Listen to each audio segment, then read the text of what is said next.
Magandang araw sa lahat. Maraynal daw sa inyong gabos.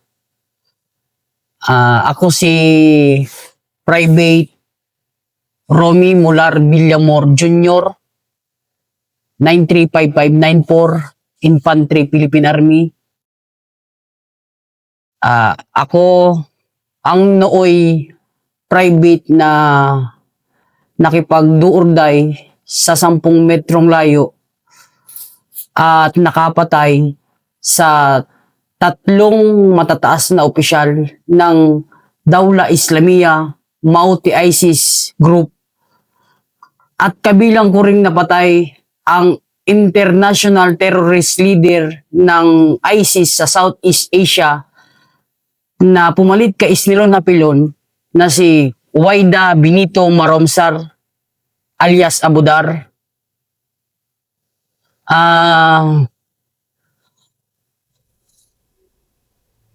Galing naman ang kwento mo, Romy. Private na private, Gold Crosser, at hindi lang buro basta na Gold Cross. 3 mabibigat na terorista. Yes, sir.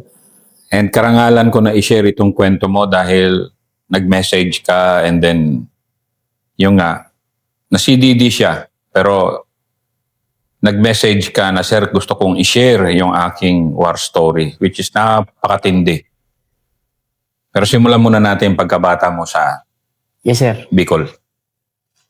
Ako, sir, ay lumaking sakitin. Hindi ko rin sila kalain na magiging sundalo ako kasi 14 years ako, sir, nagkaroon ng sakit na bronchitis, pneumonia, tuberculosis. Oh, grabe. Yes, sir. 14 years, sir. Simula pagkabata ko, sir, isinilang ako, sir, sakitin.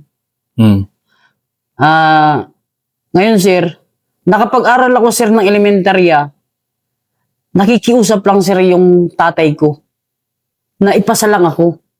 Dahil nga sa sakit mo? Dahil, sir, hindi ako nakakapasok ng school dahil sa sakit ko. Kasi, sir, kaya ginawa yun, sir, ng tatay ko na ipasa ako ng mga teacher.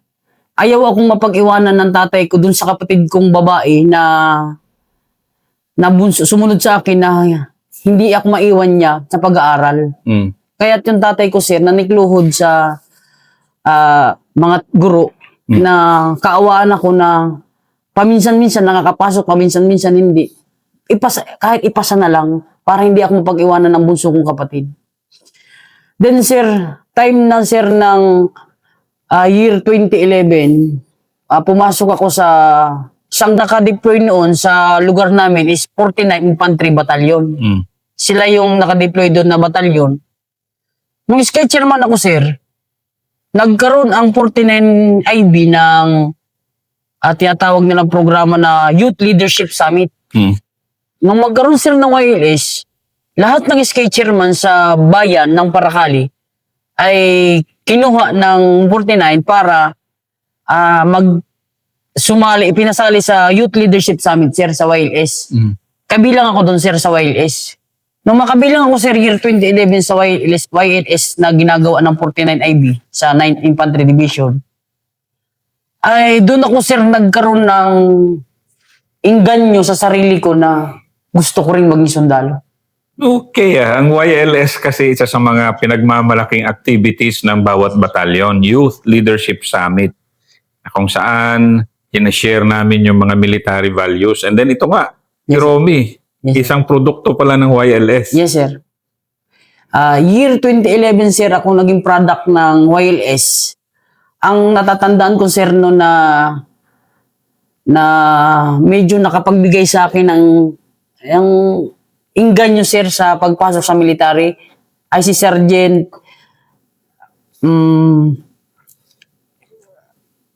medyo limot ko na, sir. Sergeant Flores. Si Sergeant Flores, sir, yun, sir, yung napakagaling sa 49 na magsalita. Na medyo nainganyo ako sa kanya.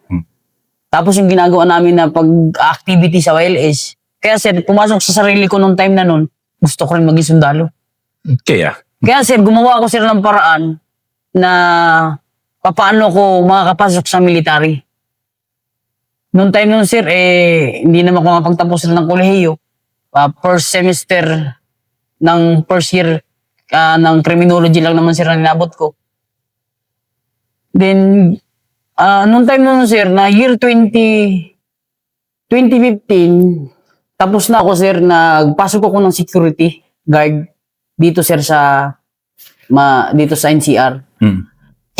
Excuse. Then, nung pumasok ko sir security, nakapag-duty ako dito sir sa Cubao, medyo sir, nagkaroon ako ng ulit sa sarili ko na paano ko ba ma-achieve na makuha ko yung pangarap ko na makapasok ako ng military. Kasi sir, medyo nagkaroon ako ng guilt sa sarili ko noon eh. Kasi pinag-aaral ako ng magulang ko, hindi ako nakatapos. Ngayon yung mga kapatid ko, graduate ng mga 4 years course, nasa government nagtatrabaho. Ako, security guard. Then sir, umuwi ako nun sir sa, sa Libis, Quezon City, Ito lang. yes sir, dyan sa akin umuwi. Meron sir doon nadadaanan na kampo. Pag dadaan ka ng Libis. Engineers. Yes sir. Noong time nun sir, bumalik sa isip ko na ipurso ko yung pangarap ko. Nakakita ko sir ng signboard, ng tarpaulin. Nakapaskil sa harap ng gate ng kampo doon sir sa Libis. Ang nakalagay doon sir sa tarpaulin, year 2015 yun sir, nakalagay doon sir, who wants to join the Philippine Army. Then sir, tinuha ko sir yung mga kung paano mag-apply. Nagtanong ko sir doon sa MP, sir, paano sir mag-apply ng Army? Ay punta ka ng Ariscom, take ka ng exam na APSAT, then sa gate 1, take ka ng APSAT, then pag nakapasa ka, apply ka na ng Ginawa ko yun sir. Dumaan ako sir, duty ako sir ng panggabi ng security guard. Pagka umagahan sir,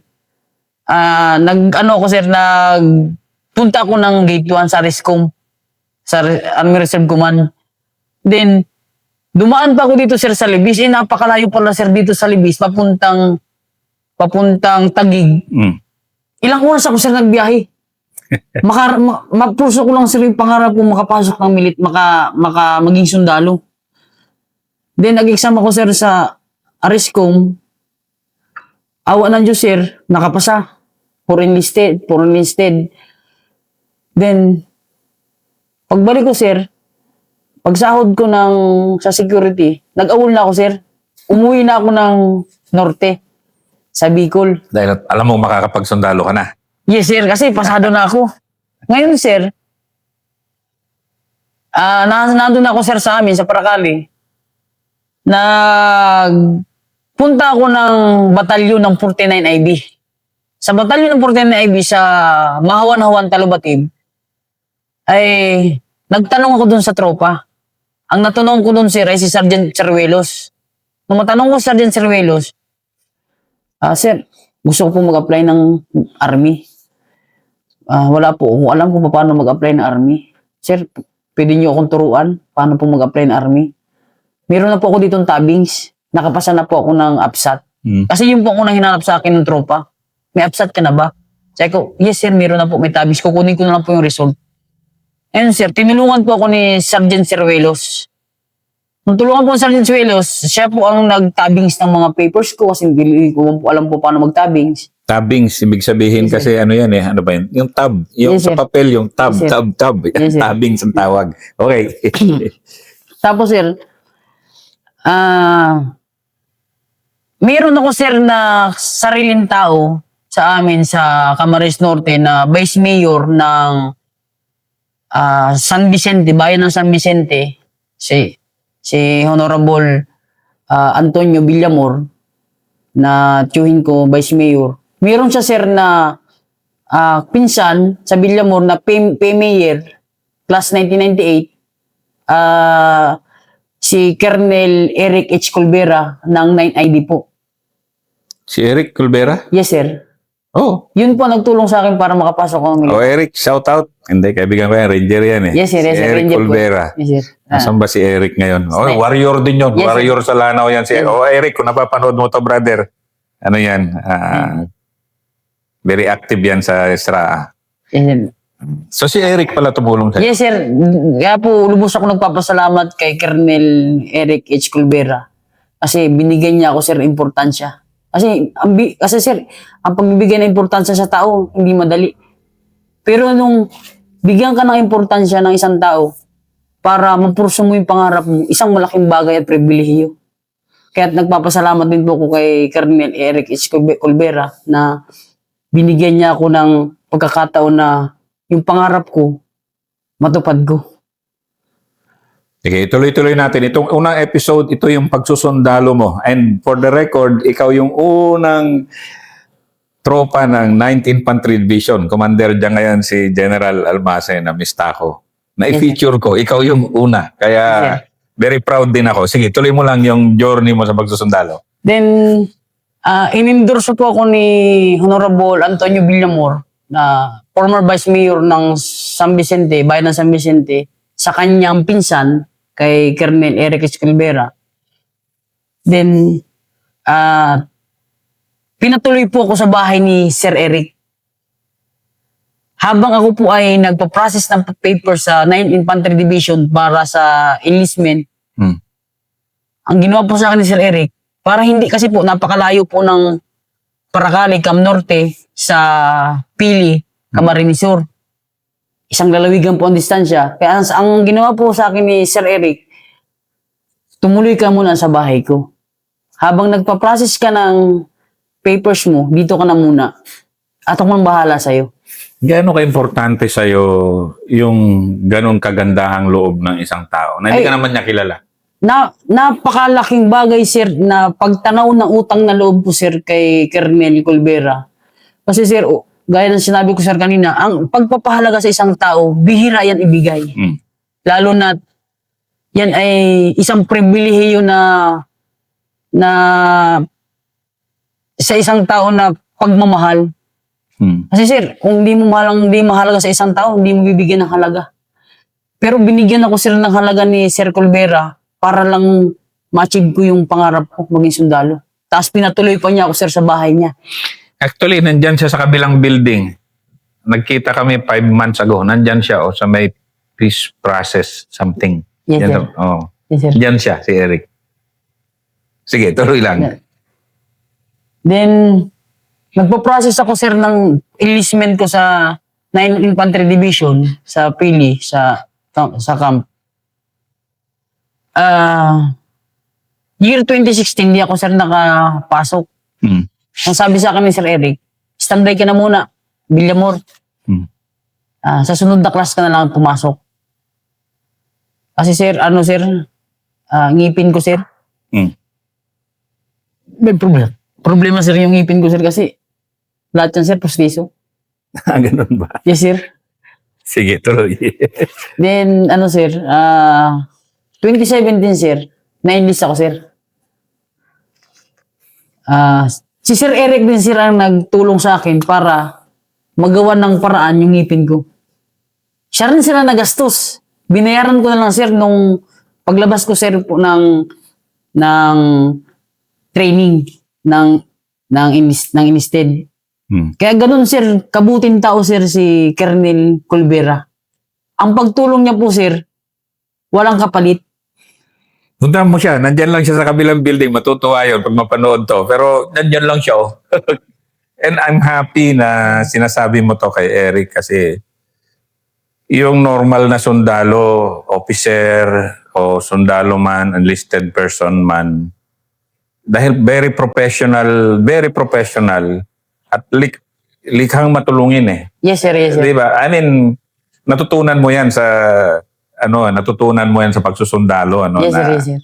mabubuting tao, no? Yes, sir. Hindi tayo nagbubuhat ng bangko, pero totoo yan, Yes, ano? sir, yes, sir. O, sige, tuloy. Yun, sir, kahit walang kapalit, tinulungan ako, sir, ni Sir Eric. Then, enlist ako, sir, year 2017. 2017,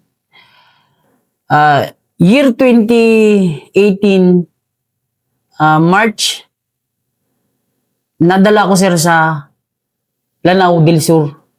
Bill Private. Kumpara mo nga ang buhay sa Camarines Norte. Ewan ko kilala mo yung tao ko, si Elnar. Elnar, sir, yes, sir. Si Even Elnar. Yes, sir. First sergeant namin, sir, sa headquarter service company. Tao ko yun dito dati. Si Even, Yes, sir. nandun. Magkalugar kami, sir. Sa Ano? Paracali, taga Paracali din Oo, yun. naman ko. Yes, sir. Kaibigang tunay ko yun. Yes, sir. Oh, shout out, Even. Mabait yun. Nagme-message palagi sa akin yun. Yan ang opisina namin dati. Mhm. And maingay pa rin ba siya? Maingay pa rin.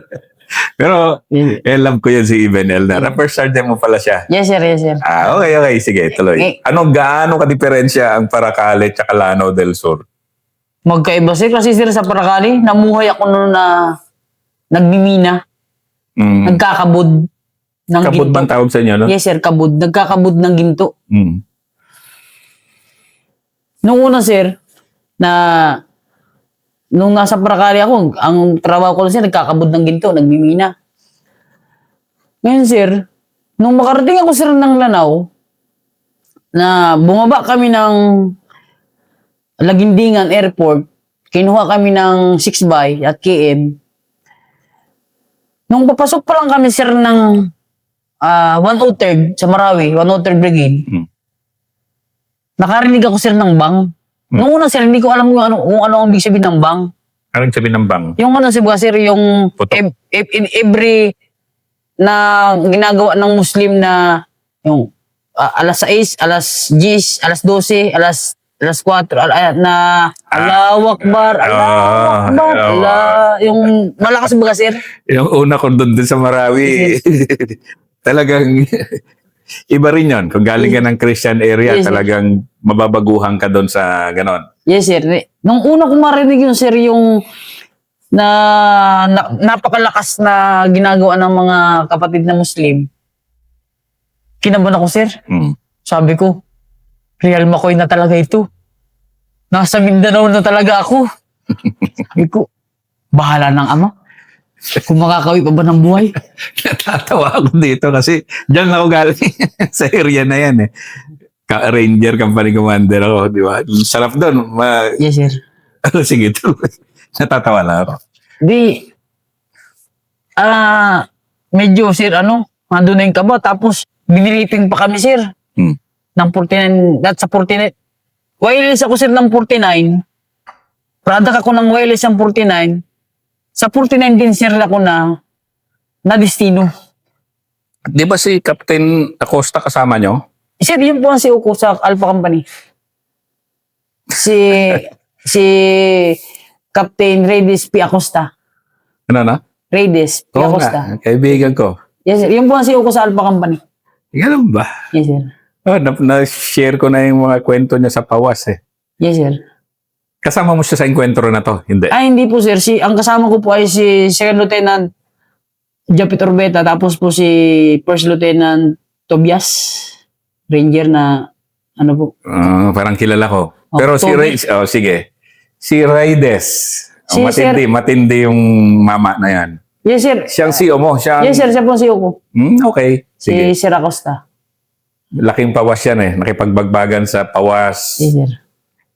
So, ang liit ng mundo. Sige, kwento mo. Tuloy. Nung sir, na briefing pa kami ng unit, ng batalyon, 49.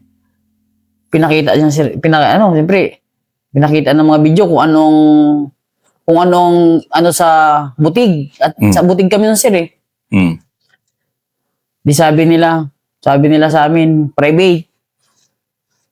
Pag kayo lalabas ng kampo at magte-take live kayo, magdala na kayo ng sako, lagyan nyo ng pangalan. Mm. Napaisip ako nun, sir, para saan kaya yung sako tapos may pangalan? Ang tagal ko, sir, inisip-isip yun. Pag mag-take live kayo private, magdala kayo ng sako, lagyan nyo ng pangalan. Napaisip ako, sir, nakapos ng panahon. Tagal ko, sir, inisip yun. Ang pala, sir, para pag mapugutan ka ng ulo, yung sako, doon may ilalagay ulo, makilala ka na agad. Kung mag-take live ka sa labas ng Sa Marawi. yes, sir, sa Marawi, mag-take live ka doon na private. Kung ka dyan ng kalaban, iwan yung ulo mo, ay di may pangalan din sako. 20 ano to? 20, ano sir?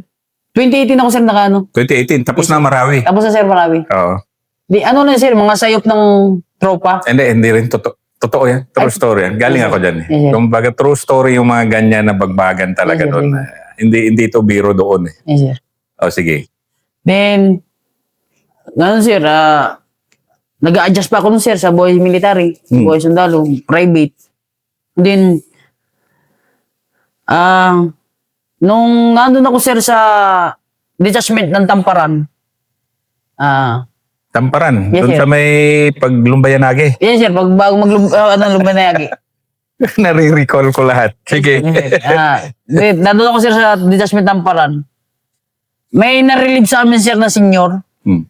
Kitri Gunner. Hmm. Eh, ang sabi ni Sir Acosta, sa private, tanong nyo kung sinong ano dyan gusto mag-kitri. Mag-ano, hindi. Ang sabi nung first sergeant ko sa, ano sir, sa detachment, Bilamor, ikaw na mag-hawak ng kitri. Ako, sige, yes sir. Pero wala ako sir seminar sa kitri. Yung knowledge ko lang sir sa BMT, sa Basic Military Training bilang CS. Sige, ano nga ba ang K3? Ayan. Ano nga ba ang K3? Kwentong background ng K3. Yes, ang K3 sir is automatic assault rifle. Hmm. Kung sa madaling sabihin, machine gun. Hmm. Eh, yun sir ang inisyo sa akin. Private ako sir. K3 gunner na ako. Pero sir, wala ko sir seminar sa K3. Nagtanong-tanong ko sir sa mga senior na K3 gunner. Hmm. Kung paano ang mechanical zero ng K3. Kung paano i-operate ng K3. At kung paano ang stoppage ng K3. Tapos paano siya mabilisan na ano na pag nag-malfunction, paano niya ano. Nagtanong-tanong ko sir, pinag-aralan ko talaga sir na kahit wala akong seminar sa K3. Then nung ano sir, bago ako ma-encounter kay Abudar, si Captain Acosta sir, Sige nga, ikwento mo muna si Raides. Yeah. Kumbaga, anong galaw niya bilang CEO? ay ano sa sir, striktong maluwag. Yan ang paborito ng tropa eh. Yes, sir. Striktong maluwag. Ano ba sabihin nun? Si Sir Acosta sir, striktong maluwag. Ano siya sir, sa tropa, mapagbigay siya, Hmm. pero stricto siya. Hmm. Kung sabi ko kasi Ray, pag mali, matik na. Hmm. Yes, sir. Pero sir, ano sir? Nung nandun ako sir sa kumpanya, nagbakasyon sir ang driver ni Sir Acosta. Ang sabi ni Sir Acosta sir ay, private, sino marunong sa inyo mag-drive? Nagsignify ako sir. Hmm. Signify ako sir. Raides! Kaya sir, naging driver ako sir ni Sir Acosta sir. Hmm. Sir Acosta sir. Siya sir yung isa sa nakatulong sa akin sir ng pag-mold kung ano ang buhay sundalo. Sige nga, paano kami nold? Kasi dating enlisted personnel yan Yes, si sir. Raides. Sige nga, paano? Yung tinatawag sir nating kamalasan. Ano sir? Tatawa ako si style na style ko ito. Sige. Pero sir, ang kamalasan niya sir, maluwag sir. Hmm. Kasi hindi naman, ayaw niya sir nung may private na masyadong nasasaktan. Hmm. Maluwag sir ang kamalasan ni Sir Acosta. Hmm. Actually, nag-ano nga yan sir sa tropa na nung bagong report kami sa kumpanya, sabi ni Sir Acosta sir ay, balang titiklip ng private ha.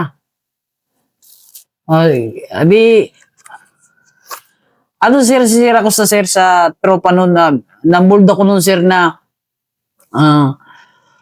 kung papaano ang buhay ng isang sundalo sa Mindanao. Hmm. Kasi talagang hindi talaga sir madali. Kasi private pa ako nun sir. Talagang hirap ng buhay sa Mindanao. Pero tapos broken hearted pa ako sir. Noong time na nun. May love life pa pala to. Yes sir, broken hearted pa ako sir noong O time. sige, andyan si misis mo eh. Yes, Pero yes, sir. si misis mo na broken heart o iba? Iba sir, yung ano ko sir, girlfriend ko bago ako na-deploy Mindanao. Broken hearted ako nun, sir, kaya hirap ako nung mag-adjust. Ngayon, love life nga muna. Sige. Yeah. Bicolana rin. Bicolana, sir. Kasi ngayon, nandito na, sir. May asawa na rin. O, sige na. Sige. So, ano bang feeling ng isang broken heart? Huwag mong pabagitin na. Ano bang feeling ng broken hearted na sundalo, bagong sundalo, na nandun ka sa kabila ng lake, nandun ka sa Tamparan, at hindi ka makauwi? Ano, sir? Demoralize, sir? Dahil? Dahil, sir, ang gawa mo lang dun, sunod sa utos ng mga senior, kasi private. Tapos, no time for love naman sa lugar na yun. Kasi di ka naman makapamabayad doon, sir. Kasi puro kapatid na Muslim ang nandun. Wala mang Christian. Wow. Kaya, Yung Humvee namin sa Port Scout Ranger Company, itim na itim yon. Ang nakalagay sa likod niya, no time for love. Kaya Yes, sir. pag dumadaan kami doon sa Lanao, uy, andyan na naman si no time for love. Yes, sir. Yan. Eh, wala, no time for love kami noon. O sige. sir, no time for love kami. Tapos, nakipaghiwalay pa yung long year girlfriend ko, sir. Hmm. Ang tagal ko naging girlfriend. Akala ko nga, sir, foresight ko, mapangasawa ko. Hmm. Pero hindi pala. Bilang private, sir, kailangan mo, sir, i-adjust yung sarili mo. Kasi, broken hearted ka na, may utos sa mga senior, tapos, may lambing ang mga senior. No, huwag mo na banggitin yung Yes, sir. lambing. Kaya, sir, Ibig sabihin ng lambing. Sige, go. kaya, yung pag-adjust mo, sir, ay medyo, pero, nakatulong din sa akin yun, sir. Paano? Yung nabroken ako, tapos lambing ng senior, tapos paano nila minold yung mga private. Nung time sila na-encounter, nakatulong sa akin. Kasi sir, kung medyo malambot yung pagmumold ni Sir Acosta sa tao niya, di, ako sir, private ako nun, di, medyo, kung malambot din ang pagkamold sa akin ni Sir Acosta, baka sir, wala kaming nagawa. Totoo lang. Totoo Yes, sir. lang. Ako, balikan ko yung mga tao ko, halos yumakap pa hanggang ngayon dahil pasalamat sila na naging stricto ako sa kanila dahil Yes, sir. kung malambot Yes, sir. ang pag-training sa atin ng Yes, mga sir. warrior, Yes, sir. di kaya. Di kaya yung tension ng giyera. Yes, sir. Bottom line. Yung PMA Class 2000 nga, ako rin yung course director nila ng stroke. Hinahirapan ko ng todo. Pero proud ako. Yes, Ilan lang namatay sa class na yan. Iyan. Salamat ako sir sa mga senior ko na papagmahal tuwing gabi. Yung mapagmahal at saka malambing, Yes, sir. paglalambing, medyo Yes, sir. yung hirap i-explain pero hindi yun ang ibig sabihin. Pero nice one. Pero sir, sir, nakatulong siya. Kasi sir, hindi papasok sa isip ko kung malambot kaming minold ni Sir Acosta, kaming mga private, malambot niya kami minold. Hindi papasok sa isip ko na makipag-durday. Okay. Ito ang first episode ni Romy Villamor. And shout out kay Captain Acosta na siyang tumulong sa kanya. Shout out kay Eric Colbera na siyang tumulong sa kanya magsundalo. Ito ang next episode niya ito. Ito ang pinakamalaking accomplishment niya.